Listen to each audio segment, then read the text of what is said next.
Hey there, sighted bestie. Did you know that as a Lokean, there's a few things that I kind of, even though I hold space for the things that ultimately cause it, I get tired of hearing it. The complaint that there is somebody gatekeeping Norse paganism. No such thing. You can't gatekeep an open practice. I would argue about accessibility issues, given that there are certain books that if they are not available in digital format or audiobook, makes it a little complicated for somebody like me who is visually impaired to access said book. I have to either use an app by hand, I'm sure you can imagine how tedious that gets, to read a page to me, or I can use a desktop scanner that's huge and a pain in the ass. Or I can pay for a subscription to a service that will translate those books for me into Braille. Costs money. So accessibility is a genuine issue. But even still, there is nobody keeping you from Norse paganism information.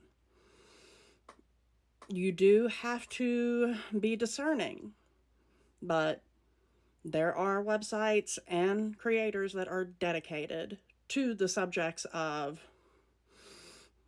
certain hate groups that love to hide within the ranks. But ultimately, you can't gatekeep an open practice. So, no such thing.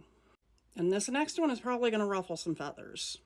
The subject of certain Norse pagans having negative opinions of Lokean'S.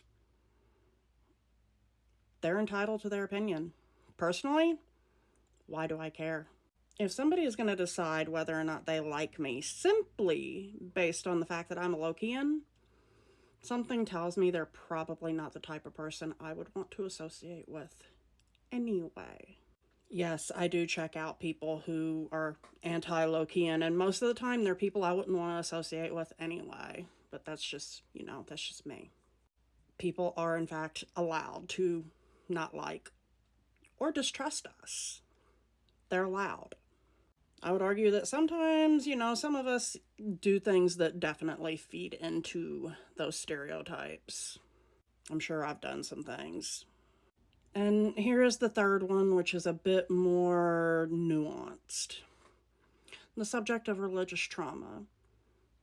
It's a very important subject. It affects the vast majority of people, especially in the U.S. So, conversations around religious trauma and indoctrination are important. However, I am noticing a tendency for the phrase religious trauma to get used like a whip. Like you're trying to smack somebody with it in a way to discredit them, much as I see spiritual psychosis used within the witchcraft community. And I'm not for it. If anything, that sort of behavior is something that I typically find in individuals who were at one point trying to fit into the religious community of some sort. Usually it's some form of American Christianity, but weren't allowed. They were othered.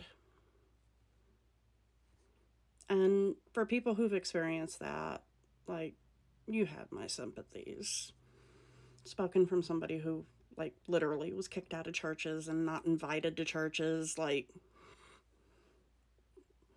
It's not like I didn't tell people that they were goofy because the things they were saying didn't make sense. But that's beside the point.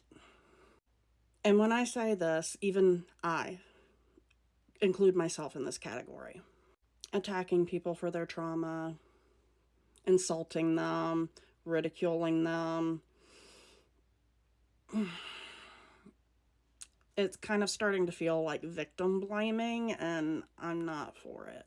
I will say, in the general, on the whole, these are issues that are not very heavily prevalent within the Lokean community, at least the parts that I've been, looking into. However, I do see it on some of the fringes, and maybe it's something that should be addressed. Self-addressed. Because there is no overarching leader in these communities. We are all solitary practitioners who are seeking like-minded, not same-minded, like-minded individuals to share our experiences with. Just some of my personal thoughts.